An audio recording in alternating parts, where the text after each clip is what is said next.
And now I got to project this point back. I didn't do that earlier. Okay, so that gives me this intersection here, this depth here.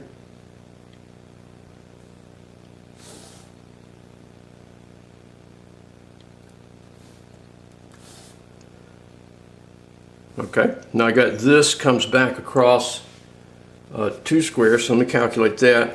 It's a half of an inch times 0.7, 0.35, about 3/8 of an inch.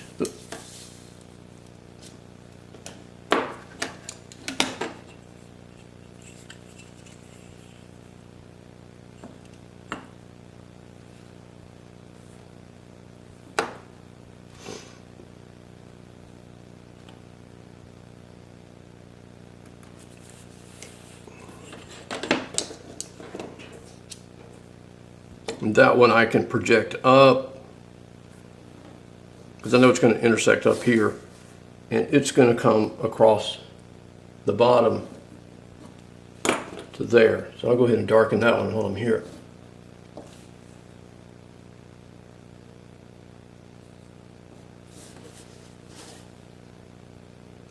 And this comes up at the same angle as this one does here.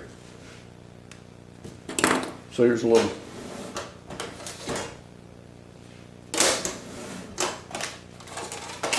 trick.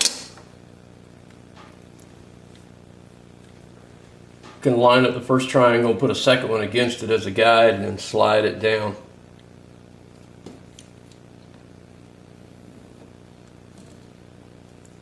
Okay, but see that one comes up until it intersects this vertical line that we had put in, our last one.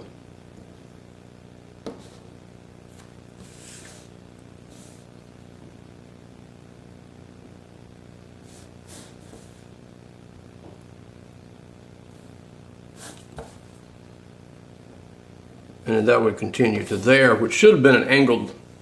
I think I got that too deep.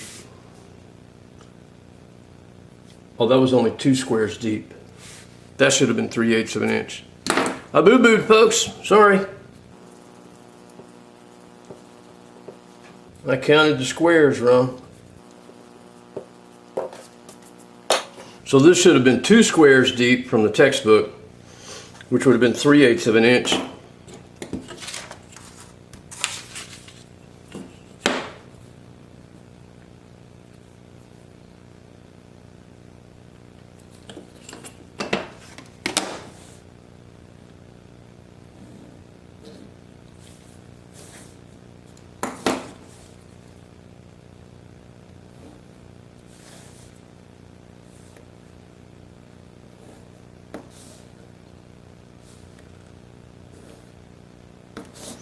That looks better. Okay. And so that's that object, and you'll put your center line in and your circle for the hole, and then put your title block information in down here. Erase out as many of the construction lines as you can, and here's what your finished product's going to look like. Okay. And the second 1-point perspective will be this. And we use the same settings, coming over, coming up, over and up. We use the same settings because they're pretty much the same size. And that's this. I'll have another video on doing a 2-point perspective.